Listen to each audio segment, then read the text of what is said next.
Hi, my name is Chris. Welcome to my channel.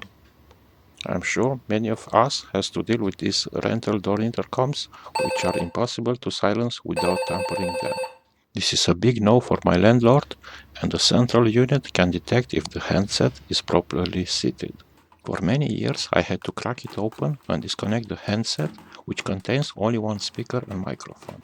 They are so simple that hopefully a technician will just replace it if something happens. To avoid all that and not visibly modifying this intercom, a simple idea would be to connect the latching relay in series with the speaker. The central unit will still ring and nobody will know my headset is disabled. There are some parts available on DigiKey or other suppliers. There is not so much information about their physical properties, but they are essentially reed relays combined with permanent magnets. I mounted one inside my headset, and with an external magnet I can switch it on or off.